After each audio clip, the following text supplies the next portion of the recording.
Friday night, I asked for a moment of, I guess you'd call it a moment of personal privilege, because it was an occasion to brag on my wife. Yeah. None of it would have happened if she was not in. Oh, I'm going to cry. Yeah. Yeah. You all know her, but you don't know our kids.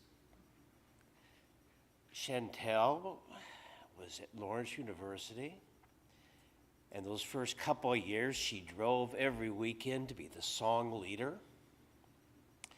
Nastasha was in high school, teaching Sunday school here for years. She wanted to be a teacher. She then went on a mission to Honduras and then on a mission to Africa and realized there's people who are hurting, so God called her to be a pediatrician. And she served as a pediatrician in a number of underprivileged areas in Missouri and spent a time doing that until she moved back to the big city. But she learned those values as a Sunday school teacher in the movie theater. Thank you, my dear. And Lonnie, our son, he worked with Tom Jarkle doing sound and video. He was introduced to that, and now he's in the big leagues. He's with the Phoenix Suns and professional athletics doing audio and video at the highest level imaginable. And it started here. And by the way, they're married. Ashley, God bless you.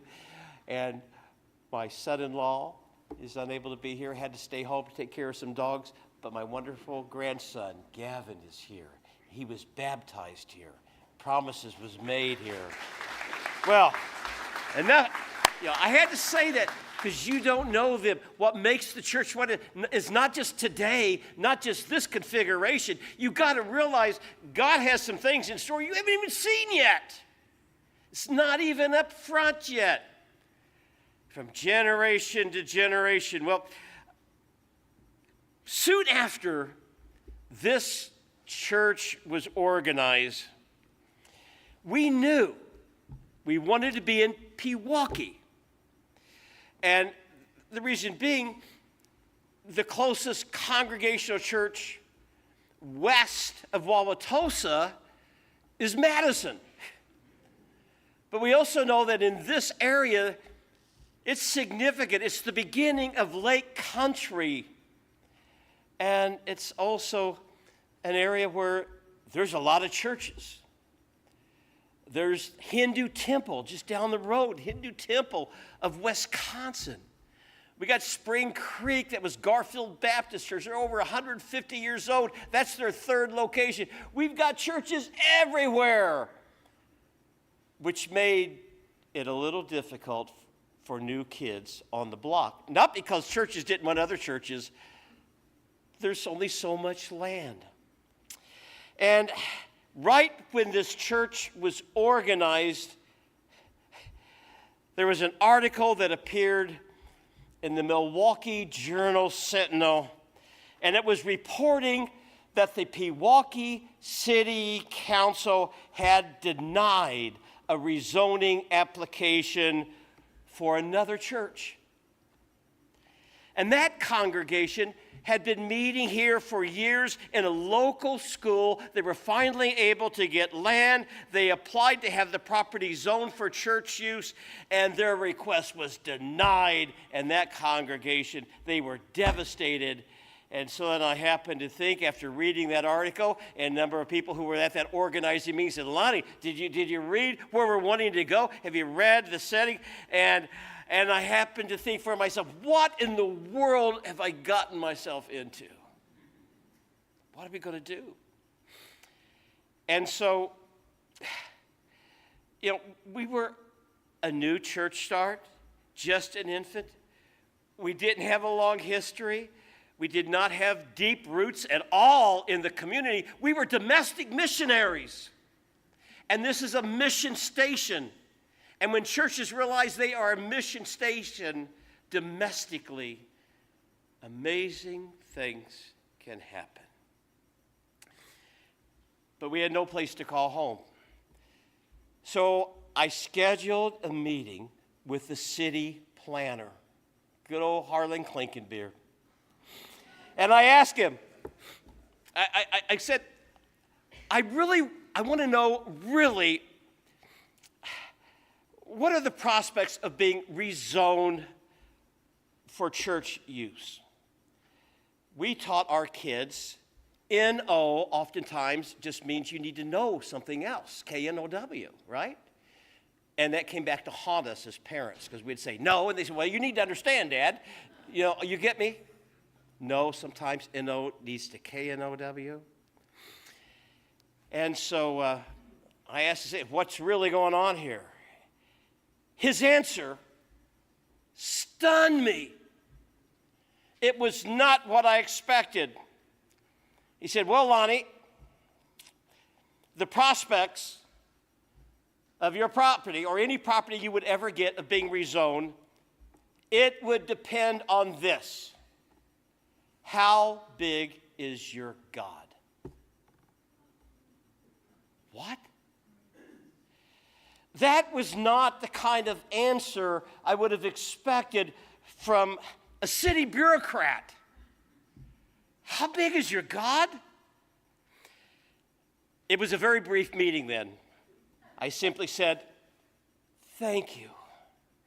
Whew, that's all I needed to know. And at that moment, things moved quickly. Within 5 months from the first service, which was the first Sunday of June in 2021, 5 months after that, we had an accepted offer on 30 acres of land, the same property where this church now stands.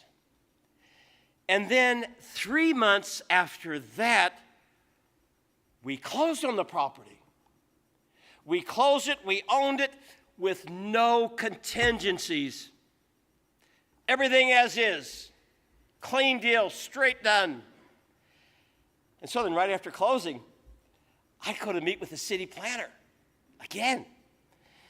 And I said, hey, Kurt, I want you to know, we purchased the land and we're going to begin the process of rezoning. And then once again, his answer stunned me. It stunned me. It was almost an about face. He said, Lonnie, I hope you have a contingency in the purchase agreement in case you don't get rezoned.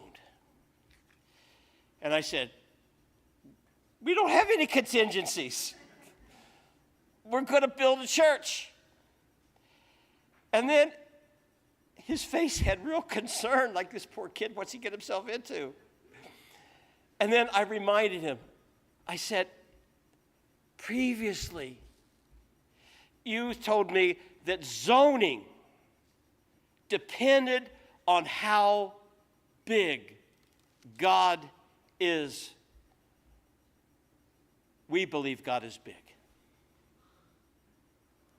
That was the end of that meeting. And it was cordial. I mean, very cordial, very respectful. I clearly want to state that. But from that moment, it took another year and a half to secure rezoning. We talked about it's like doing ministry via attorneys. What we can do, what can you do on land for housing where it's not a church and all those kinds of things. But it was finally granted. I'll never forget when we were with the city of Pewaukee and they took the vote. The NA was represented. Tom Richard. Tom Richard was with us all the time, the NA. They were supportive of us. And we didn't give up, okay? God was big. And that is a big deal. That's a big deal. In fact, if you think about it, the Bible's, it's full of moments when God's people stood in front of something that was too big for them.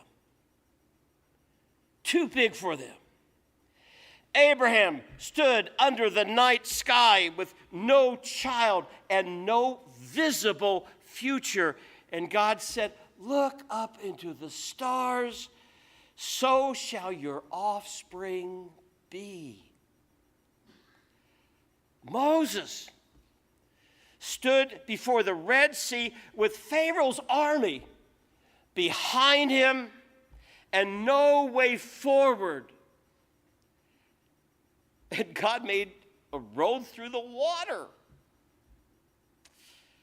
Joshua stood before Jericho, a fortified city with walls too strong to break down. And you know how that song goes, the walls came tumbling down. David stood before Goliath, a giant that everyone else feared. And David said, "The battle is the Lord's. It's the Lord's. It's his church." And we can push that even further. Mary stood before an impossible promise that she would give birth to the Son of God. And she said, "I'm the Lord's servant. I'm the Lord's servant." And the early church, just look at the history, stood before opposition, persecution, imprisonment, and threats. It was not an easy deal. And they prayed, "Lord, enable your servants to speak with a great boldness, even in the lion's den." Again and again, God brought people to the edge of something beyond their ability. If there's one thing to know about the Bible and all those stories, it's God takes us to the edge. And then you wonder, God, why do you do that? Why do you not make life easy? God, why do you do that? And I think it's so we can see how big God is. Not us, but how big God can be. And the church has always existed because God is big. Bigger than maybe a diagnosis you're going through. Bigger than you fill in the challenge. God is bigger than that. And the church that believes in a big God, however, cannot live recklessly. Because you can take that little quote and do a lot of embarrassing things in the name of the kingdom. We're not to live recklessly, but to live faithfully. So, sorry to tell you, a big God does not remove every battle.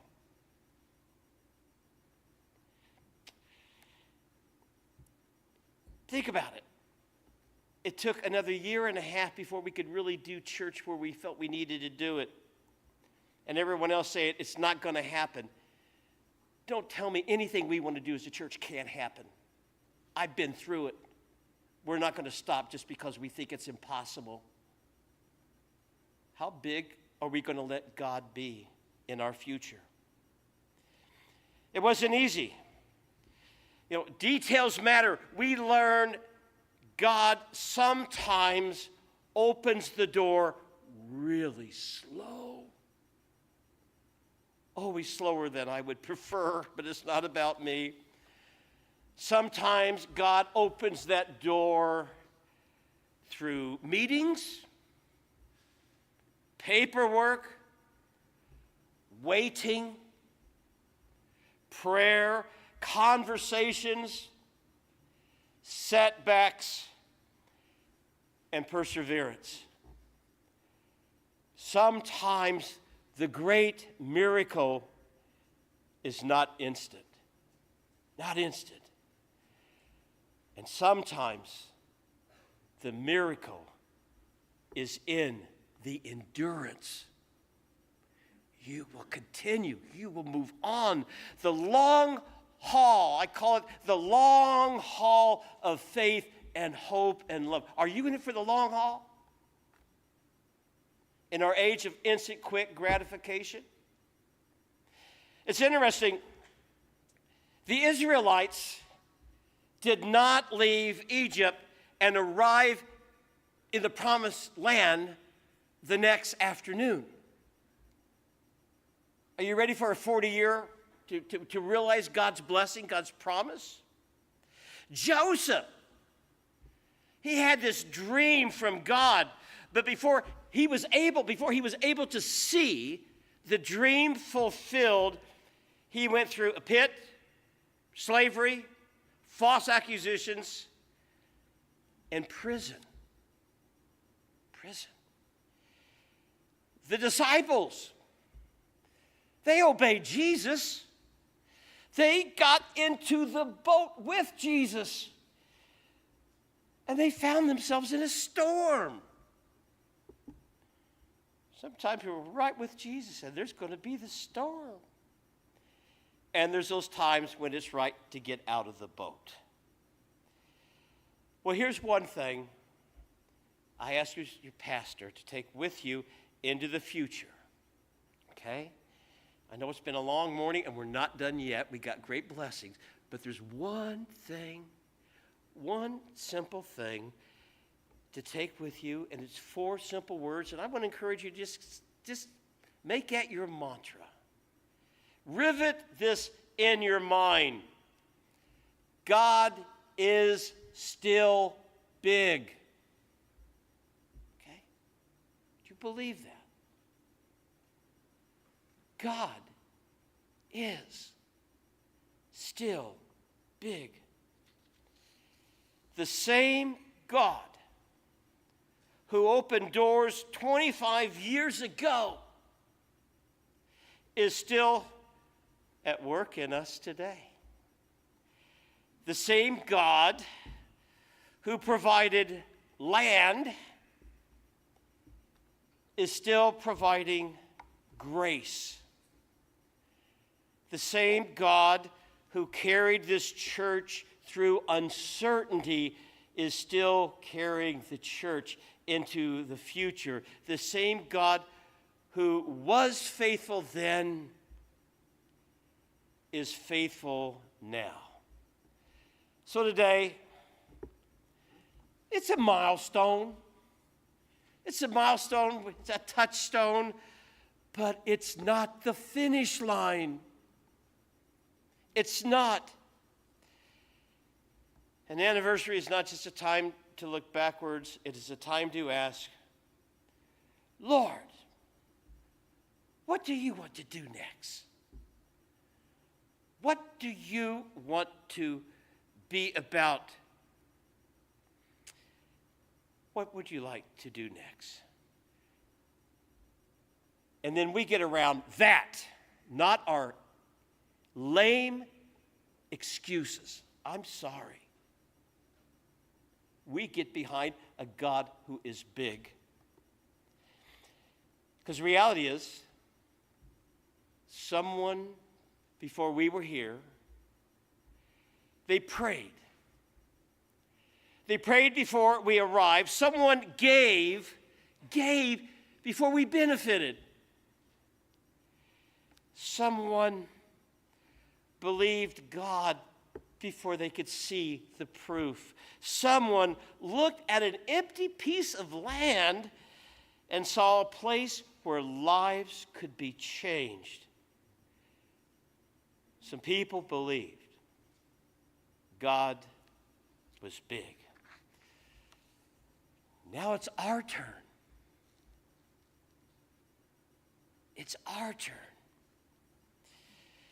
to be a surrendered church, like Mary was surrendered to what God wanted to do, to be a praying church, to be a generous church, a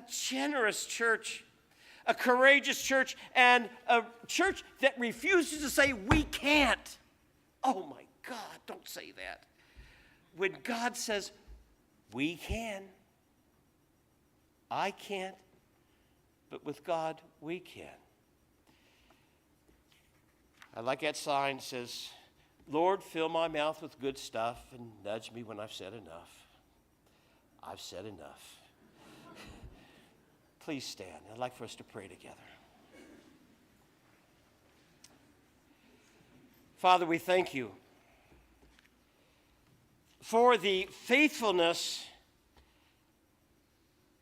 of every person who prayed, served, gave, sacrificed, and believed before this day arrived. Thank you for opening doors that no one else could open. Thank you for sustaining this church through every season and epidemic. Forgive us, Lord, for the times we have lived with a small view of you. Forgive us for limiting you by our fear, or for our comfort, or our control, or our unbelief.